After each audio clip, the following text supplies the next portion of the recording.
May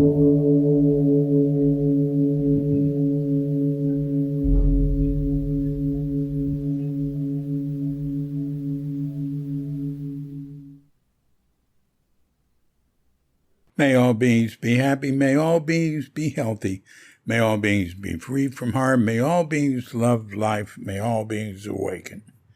Welcome to another Cuke Audio podcast. I'm DC, Poobah of Cuke Audio and Cuke Archives, preserving the legacy of Shunryu Suzuki and those whose paths cross his, and anything else that comes to mind.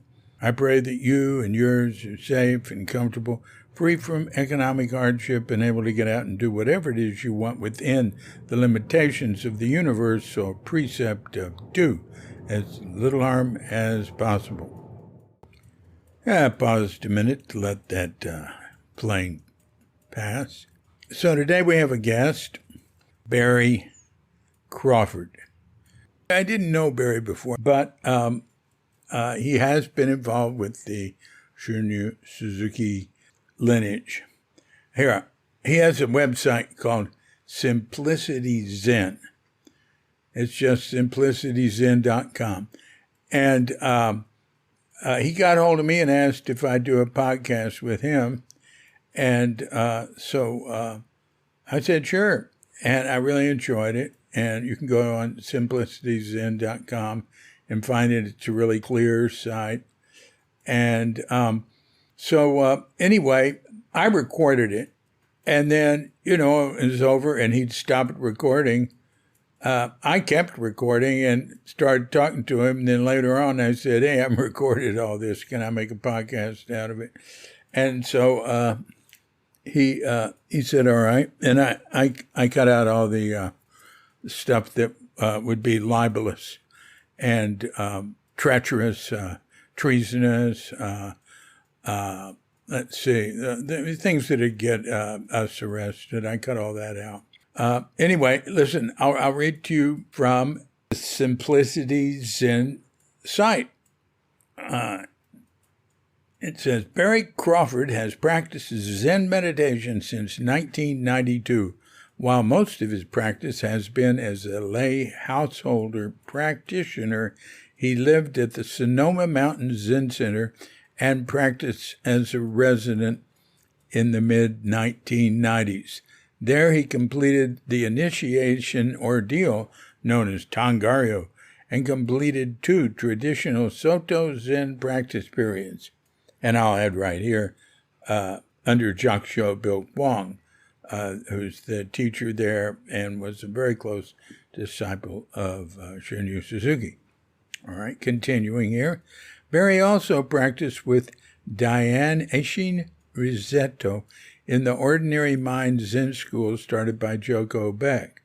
Barry was authorized to independently teach Zen by his teacher John Shoji Sorensen in 2022. He also studies Zen with Russell Kyofu Seikyo Mitchell, who is a teacher in both the Open Mind and Clear Mind Zen schools. Barry enjoys sitting with Valley Streams, which is a traditional Soto Zen group in Sacramento, where he is a member of the Doan Ryo. Doan Ryo are the people that hit the bells and do them, take care of the Zendo. Jim Harris in that, hey, we ought to get hold of Jim Hare. He's in that group. Boy, I haven't seen him in a long time. And, all right, continuing here, when not nerding out on Zen and science, Barry enjoys spending time with his family while doing outdoor activities like camping, hiking, skiing, and whitewater rafting. Other projects by Barry Crawford, scienceofzen.org and SierraFoothillsZen.com. I'm interested in this Science of Zen. This is a short guest podcast. And I did talk to him about doing more where he hadn't been caught off guard and didn't know he was being recorded and then forced into saying, okay, you can use it. Pardon me.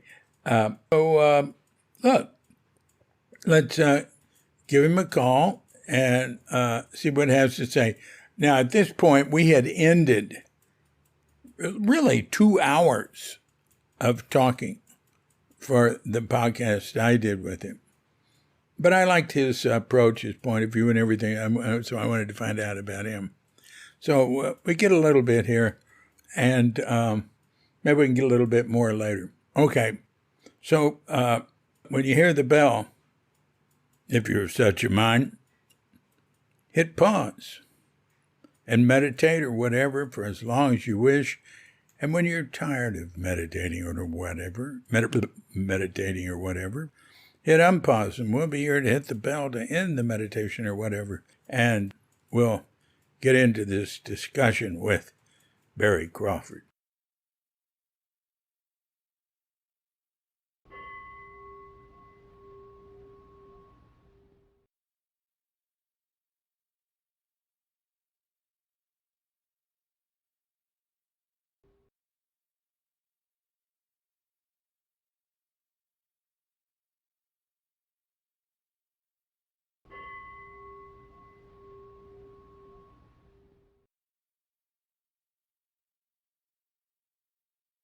So what's your history?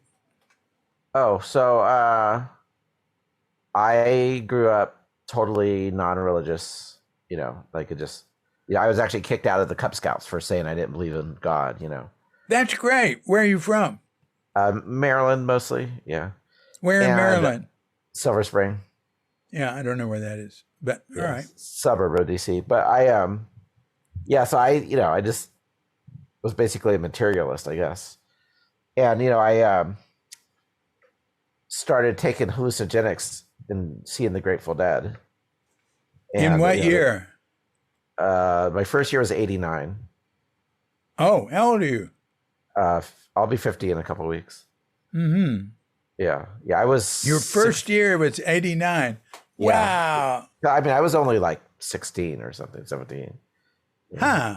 Yeah. Well, anyway, it took me a couple of times to really get it, but like, once that light switch went, I mean, it was just obvious to me that, there was something else going on, and it just, like, from that moment on, my number one goal in life was to explore that, whatever that was, and first I kind of looked into shamanism, read all the Carlos Castaneda books and stuff. But then I stumbled upon the 3 Pillars of Zen book. Yeah. And, I read those all, of course, the first chapter I turned to was the Enlightenment experiences. And like, and I would just read and I'm like, yeah, this is the kind of shit that was happening to me at the Grateful Dead, Yeah. And I thought, like, well, so Zen is, because I knew right away that hallucinogenics were just a sneak peek and not like, it was never going to give you, that was never going to come into your life, or at least it wasn't for me, Right. And but I had really, really, really powerful experiences, and I mean, like, I'm almost tearing up just thinking about it right now. I mean, I am tearing up a little bit, and like, I mean, I'm still not totally sure what happened there, it was, like lots of ESP and, but, and like, but Zen seemed to like be speaking to those experiences, because like I'd never heard of oneness or any of that kind of stuff prior to Grateful Dead, but I experienced those kind of things, Yeah. And so when I encountered Buddhism, everything I read, I had validated experiences I'd already had, experientially, and so like I never needed faith for the path, it would always, because I had the experiences first and then discovered Buddhism, Yeah, I understand that. Yeah. Yeah.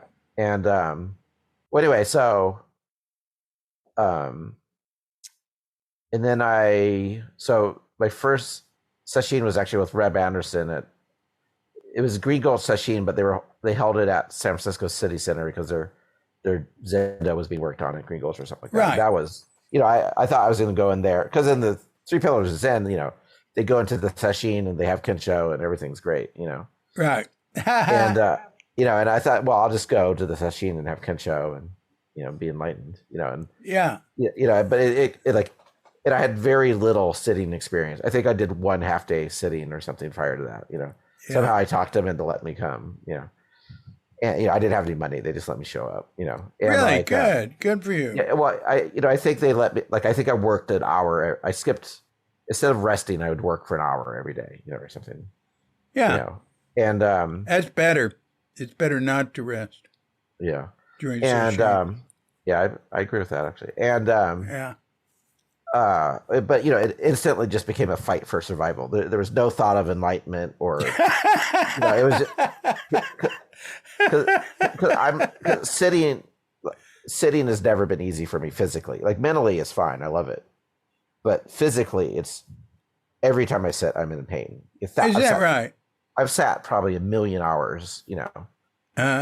Everyone has been painful for me, Really? From how long? Starting which minute of sitting? Usually towards the end of the 30 minutes, I'll start getting pain. But now I have this I custom made some cushions, and I just sit Indian style. I don't even try half lotus or lotus or anything anymore. Yeah. I have like impacted discs in my back and sciatica and all sorts of fun things. Oh my gosh! It's all from sitting too, and I just physically my body's just not good at it. Anyway, so I encountered that immediately. I was just in extreme pain, but that 1 7-day week, I think experientially lasted longer than the rest of my life has. Like that was, I'm totally serious. Like it was years of experience. And when I got out of there, the world was moving so fast. I lost all my money, had to hitchhike home. And I was just but And where was home then? Oh, Humboldt County. Yeah. Yeah. And then a couple years later, I got in a relationship. And when that ended, that gave me the opportunity. I went and lived at Sonoma Mountain Zen Center. And then, I was at what years were you there? You mean Bill Kwong's place? Yeah. I think it was 1996. No, 95, 96, something like that. Yeah. I lived there the same time. Do you know who Adyashanti is? Oh yeah. Yeah, he was there when I was there, and I didn't realize it. Someone dragged me to one of his talks. I'm like, where do I know this guy? This whole talk, I'm like, this dude's familiar. I'm like, oh, is that guy I lived with? And I went and I looked at his his biography, and I'd met him just after he had his great enlightenment experience. So I think he was a little bit arrogant about it, and so he was kind of condescending towards me, but I mean, it happens. Shame on him. Well, this is just between us. Never repeat this, but right. I mean, you have those experiences. You're like, oh, I figured it out.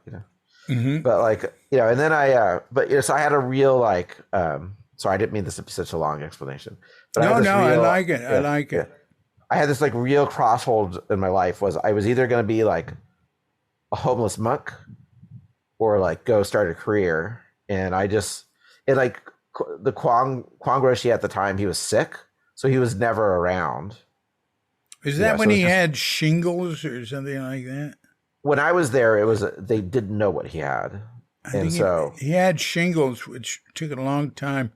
Yeah, I told the story to someone else, and they said, "Oh, that must have been when he had shingles." So I got Yeah. Well, anyway, but it was really bad. He told me it was really bad. Yeah, I lived there for a year, and I think I had 2 dokusans with him. It was mm-hmm. So it's basically us residents. With no. Was Nyose there? He was a little boy. Oh, his son. Yeah, I mean, he was 5 or something. No, not in 96. I remember there were 2 young boys that lived there. Oh, wait a minute. No, that were Kwongs. Look, that has to be grandchildren or something. The Kwongs had 4 boys when I knew them in the 60s. I'm probably confused then. I just remember there were 2 young boys. I assume they were Kwong's children. I don't know. Yeah, Nyose is he's the guy who pretty much runs it now. Bill's son. Right. I always thought that was the little boys that I saw running around. Maybe. Well, I lived right next to it, and I didn't go sit there. I lived 8 years. Yeah, there were no teenagers around. So yeah. maybe no. They would have been teenagers. Bill's sons would have been teenagers. They didn't come around. Before they would have been in their 20s or. Yeah, they didn't come around. Something. They weren't there. Yeah, Jose might have been in Japan. He went to AAG. Yeah, I didn't know. I didn't even know they existed, to be honest with you. Yeah. Yeah. But I do remember little kids that lived at Kwang's house that would walk around. All right. Well, that I don't know what to say. Yeah. Anyway, and then anyway, I think if that was a more vibrant and healthy place, I would have gone full-time practitioner. Mm-hmm. But I just I just got sick of it after a year, and so I actually bailed in the middle of the night and left a nice note. They all wrote me nice letters like, "Oh, you're always welcome back," and but I knew if I had announced I was leaving, there would have been all these meetings and I just Oh, really? I didn't want to go through that. Yeah.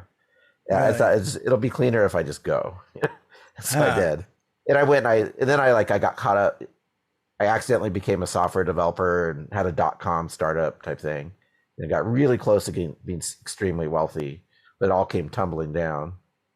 And sorry about that. No, I'm glad. No, it's ideal. Yeah, that would have been a nightmare. That would have been a nightmare. I was never doing it for the money. I was just doing it for the fun. Yeah. Like, what year did it all come tumbling down? The .com crash, whenever that was. Yeah. And I don't even remember what year that was. And then, and so but then I moved back to the Bay Area for work because there was no Zen centers where near I was living, so I wasn't sitting that much. Were you living up in Humboldt still, or? No, I was in North Carolina, and the Chapel Hill place was 2 hours from me, and so I didn't go. There was nothing around, but then when I was back in the Bay Area, I started practicing again, going to tons of sesshin. And I studied where did I go to sesshins? Yeah, where'd you practice? Oh, well, kind of my home base was Diane Rosetto. She's Joko Beck's Dharma heir. Yeah, she was my teacher, and but when the .com stuff crashed, I'd saved up some money, so I took a year and a half off, and I did nothing except scuba dive and go to sesshin. I was hardcore. Where did you scuba dive? Mostly Hawaii and Florida and Monterey. Yeah. Yeah. And, but, I was I just sat tons of sesshin, and then I had, I guess what you could call it an enlightenment experience.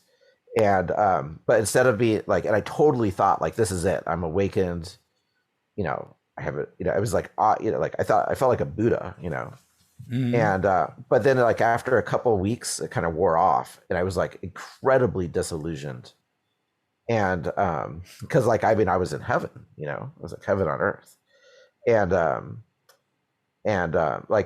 read koan books. I just didn't know exactly what they were talking about. I mean, I was and so when the dualistic mind came back, I was just what the fuck, and I mean, now I see the error in that type of thinking, but at the time it was incredibly insane whiplash. I was just I was just cast out of the paradise, Yeah. And I thought Zen is bullshit. People have these experiences and they just convince themselves they last, that they're permanent, And so I still sat for another year or two, but I just not with the same passion. And then I moved away to live with the lady who's my now wife. And I didn't like the local Zen scene. So and then I started having kids. So I fell out of it for 6 years. I don't think I sat once for 5 or 6 years. And then my kids were older and more, a parent could leave and it wouldn't be a disaster. Mm-hmm. So I started sitting again, and here I am. And then I've gotten ordained and all that kind of fun stuff. By whom? Where? So the Matsuoka lineage. The what? Matsuoka lineage. What does that go back to? You've actually interviewed people about him. The guy in LA, Matsuoka. Mm-hmm. Am I pronouncing it wrong? You know, he's like, I think he was the first Japanese priest to actually start a Zen center for Americans, like in the 50s or something like that. It's very obscure. Matsuoka. Yeah. Oh yeah. Yeah, in Chicago. Well, he was, at one point he was in Chicago. Well, anyway, and so what happened was I never, I'm like Generation X. We're very anti-establishment, anti-authoritarian, like Bart Simpson, is like who we are, and like even when I wanted to be a monk, it was never like to be a teacher or a priest. It was like being a monk meant to me was like completely dropping out and giving all myself to practice. Like I'd never, like being a priest, like I aspire to be a monk, but not a priest, if that made sense, But I understand. Yeah, but out of the blue, this lady I knew, or girl, woman, whatever, she used to be our nanny, but then she moved away, so she wasn't our nanny anymore. And like out of the blue, she reached out, and we hadn't talked for a year or two. And out of the blue, she reached out to me. She's like, "Hey, I'm getting married, and I'm living in Colorado, but I'm getting married in Sacramento. Will you officiate my wedding?" And I'm like, "Yeah, why me?" And she's like, "I don't know. I don't have a great relationship with my dad, and you were kind of the closest thing I had to a father figure, so it just mean a lot to me if you were there." And I'm like, "Sure, I'll do it." So I went and got like ordained in this like internet church that exists so people could do weddings. I don't know what it's called. Of course, I know what it is. Yeah, and what's it called again? Like I'm not going to remember. I love it. I love it. Yeah, I know a lot of people that use that. I can't remember. I haven't heard about it in a while, but go on. Well, anyway, so I got ordained in that. And like during the ceremony, I was sitting there like officiating the wedding, and it just, this sounds over dramatic, but it was like a lightning bolt hit me. And like it was almost like information was being like transmitted to me. Like, you need to be a Zen priest. Like, this is your destiny. Yeah. And I'm sure if I saw a video of it, I would like almost stumble in it. You know what I mean? Like, it just it was the weirdest thing. I don't know. I've experienced some pretty weird things, but it was one of the weirdest things I've ever experienced. And like, and so like, okay, I got to be a priest. And so I went, and I sit with a little sitting group in Sacramento, and Myo Leahy is the, he's like the, well, actually I talked to the local priest. I'm like, I feel like I need to be a priest. Can you ordain me? He's like, well, I don't have Dharma transmission, and so I can't ordain you. And I said, well, maybe Myo will ordain me. He's like, well, Myo's going to want you to move to Tassajara. I'm like, I can't. I have a family. So yeah, all right. You're talking about the Suzuki lineage now. Yeah. Myo. Yeah. Hartford Zen Center. Yeah. Right. He's Hartford now. Right. Yeah. Yeah. He's great. I love him. But, he's great. He is. Yeah. But someone said, there's no way he'll ordain you if you don't move to Tassajara. It's just not going to happen. So I didn't even ask him. And so I thought like, I guess I'm not going to get ordained. No. So what priest did you talk to who told you that? Jim, you probably don't know him. Jim Hare. Jim Hare. Yeah. Yeah. Jim Hare. Right. Yeah. Yeah. I like Jim a lot too, but he's just like, cause he got ordained by and Myo almost wouldn't do it, and like, I don't know why, and so like Jim's like, he wasn't like discouraging me. He's just like, setting your expectations. Myo's going to want you to move to Tassajara, And so I didn't even bother asking Myo. And I thought like, oh, well, I guess I'm not going to, but I couldn't get it out of my head. Like that Close Encounters of the Third Kind movie. Yeah. You know how he keeps seeing that shape everywhere. And like that's what like getting ordained was for me. Like, I couldn't get it out of my head. Like, I used that exact example for all of us being attracted to spiritual practice and stuff in Zen Center in San Francisco. I use that same example. Maybe I got it from your books. I don't remember. No, I've never written it. Okay. I don't think. Okay. Yeah, but I was just like, I just couldn't get it out of my head. Like, I didn't even want to be a priest. Like, I still don't want to be a priest, but like I just felt like I had to, and like, and so but just randomly, like, I saw this guy post on Facebook, and he made this like kind of like sarcastic, almost like lame comment on like the Soto Zen group on Facebook. I'm like, who's this jerk? And I went and I looked at his bio, and it turned out he was just like this priest in this obscure Soto lineage that lived like 5 minutes from me, Oh. And I reached out to him, and he, John Sorensen is his name, John Soji Sorensen. If you probably haven't heard of him unless you're like on Facebook a lot, but, and I reached out to him, and he didn't respond. And then like a year later, a couple months later, I reached out, and I'm like, can you see these messages? And he's like, yeah, I can see them. I'm like, hey, you're like a priest that lives near me, and I'm a Zen student. Maybe we should meet. And so we met for lunch, and and he's like, well, what do you want? Why do you want to meet with me? I'm like, well, I feel this like compulsion to get ordained, and you're a priest that lives near me, so I thought we should meet. And just something about it, like, because in a lot of ways I never would have chose him as teacher, because he's never done any residential training. Like, he like mispronounces like Japanese names. It drives me crazy, like Zen words, so like he's not on paper. He's not like the type of teacher I normally would get. Like, I like really like traditional, and like, but I just like intuitively I knew that this was the guy, and it's like, and so I got ordained, and and recently fully ordained, and like, but it's like it's completely changed my life. Like the whole like that feeling of loss from like the enlightenment experience going away, like that's been resolved somehow, and like I don't really see that dichotomy anymore, and like it's been, and like my practice has switched from like doing it for myself, and now I just do it for other people, and like it's just like a completely different thing, I remember like being like when I was in my 20s, and I had this experience, and it went away. I was reading a Hakuin autobiography, and he's in like, I was reading it, and he had the same thing. He had these powerful awakening experiences, but then in his daily life, he feel like he lost it somehow.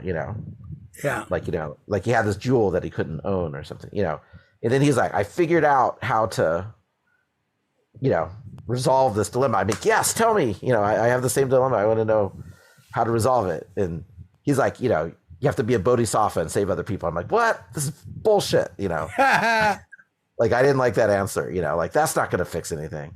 But it turns out, yeah, it does, But, I mean, you don't have to be a priest to do it. But I think, like you're obviously not like a formal teacher, but I think you're sharing the Dharma in your own way. I think you have to like turn that corner where it's not about you anymore. Mm-hmm. And only then, mm-hmm. I think, can you, find peace, I think.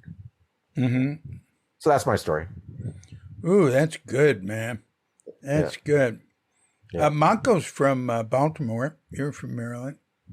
Who? Mako, the one who I told you is going to be the abbot of the city center. Yeah.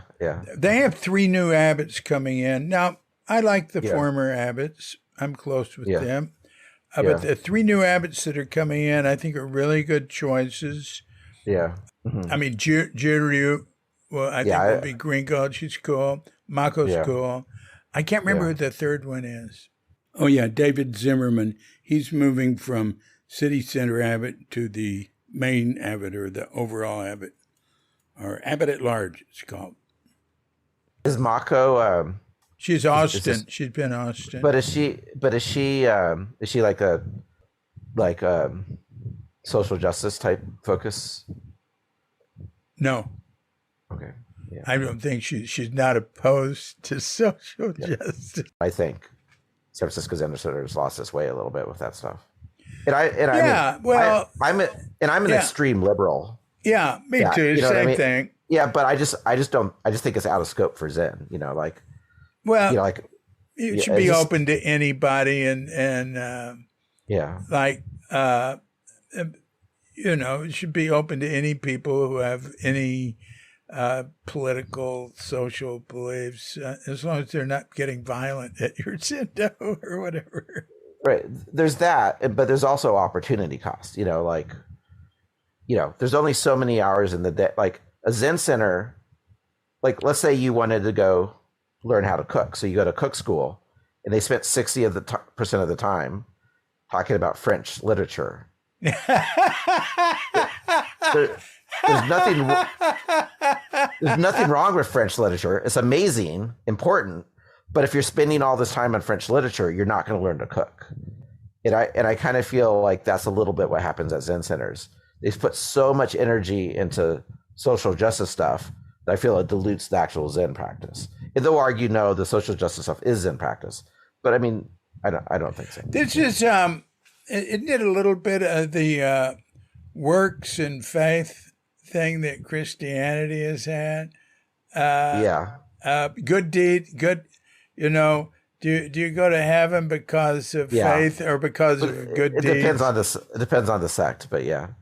Some of them think you, like the Lutherans, they think you go to heaven no matter what, even if you don't do good deeds. Yeah. Did you go to college? Yeah, I dropped out. At first I was going to actually do religious studies because I was just so blown away by the whole Grateful Dead experience. Oh, so you were going to go back? Oh, yeah, because you were very young when you had that. Yeah. No, I was like my hallucinogenic use was over by the time I was 19. I did it a few times since. I've done it maybe 10 times since then, but usually in a music context. But but I knew it was over. I knew that like that was not it for me anymore. But I was fascinated by human religious experience. Yeah.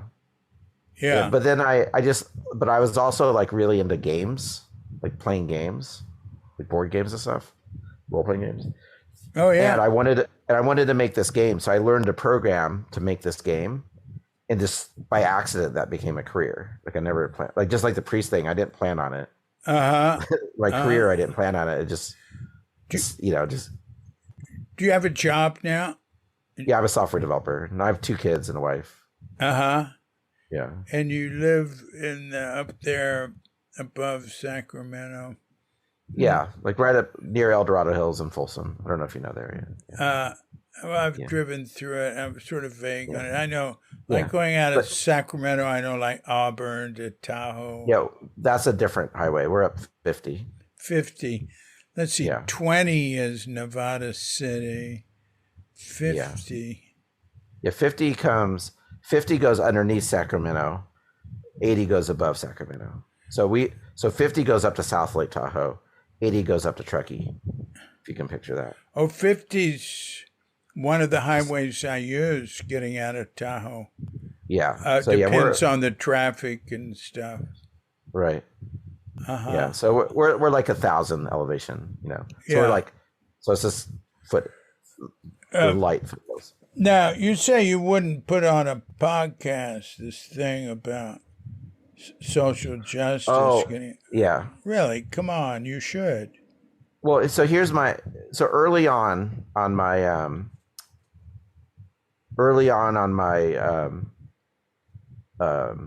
when I decided to do this, and I don't have a lot of listeners. I think my most popular podcast has been like 600, 700 views or something, Oh, that's terrific. That's a lot. Yeah. But a lot of them just get like 100 or 200 views or something, so it's not like, it's not like I'm getting lots of people, but early on, I decided I'm not going to be prosecutorial during these. I'm going to let people share their experience. Yeah. You know what I mean? You know, and because like, and the main reason I want to do this is, you know, I told you it was those 3 pillars of Zen books. That's what reading those experience, like reading philosophy, I've never enjoyed it. Me too. Me too. You know, I do it now because I have to teach it, you know, so like I'm forced to learn. I just can't do it. Yeah, I have to now. It's kind of my job. But like, and so, but like that kind of shit that never would have dragged me into practice. But reading about people's experiences, that motivated me to practice. Reading about Hakuin's experience, that motivated me to practice. Reading about Bankai's experience, that motivated, like, you know, it's like those narrative stories of what happened to them and how they practiced. That's what got me into practice. Reading about your book, you know, that was inspirational, you know.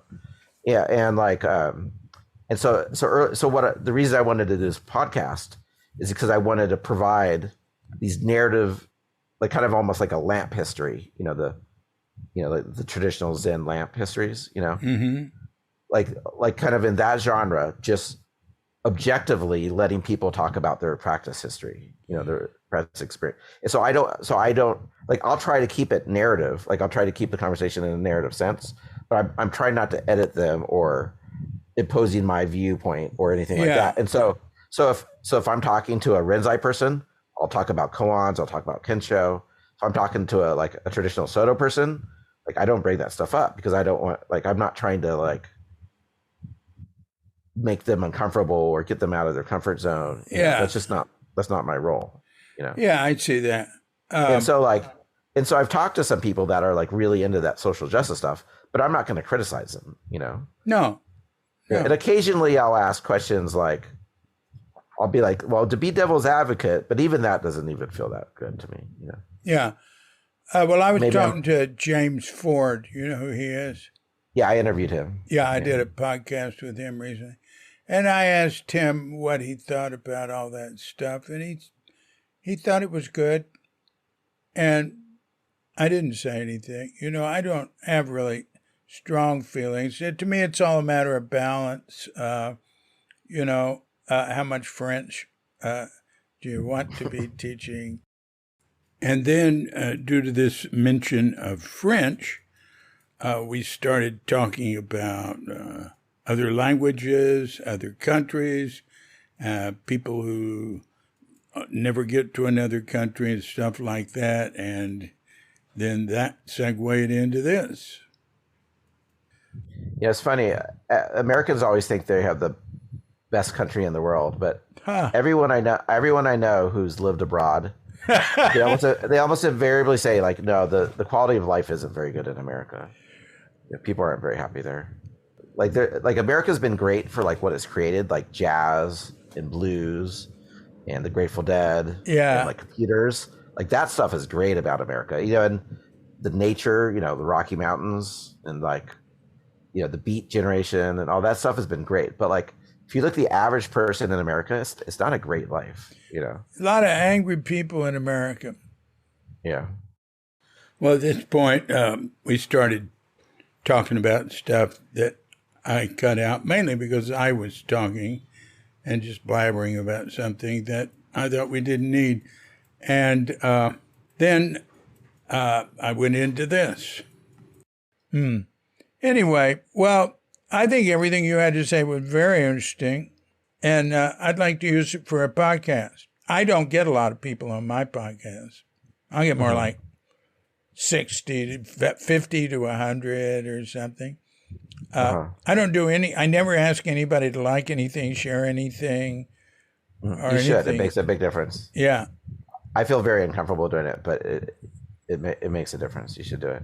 I'm extremely non-self-promotional. It makes me feel extremely uncomfortable, but you have to do it. Well, what do you do? I never on Facebook. I never ask anybody to share or like or. No, just at the beginning of every podcast, I say, if you're watching on this Facebook, please subscribe, like, and you know, hit the alert button. You know, and every episode, 1 or 2 people will do it. You know, because like YouTube uses those metrics to decide how widely to distribute the stuff, you know? Yeah. Well, I sort of think of what I do as archiving. Right. You're a historian. Yeah. But at the same time, I'll try to take your advice. And also, I should probably do video rather than audio. But I don't know.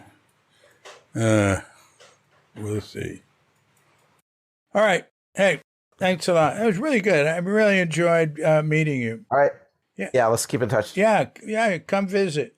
It's nice here. That won't happen. Go scuba diving. All right. Thank you. All right. Bye-bye. So thank you very much, Barry Crawford. I really enjoyed talking with you. Maybe we can do more later. Okay.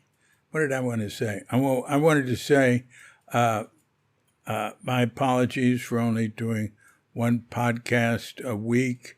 I'm trying to concentrate on finishing Tassara's stories. The early years with Shunju Suzuki.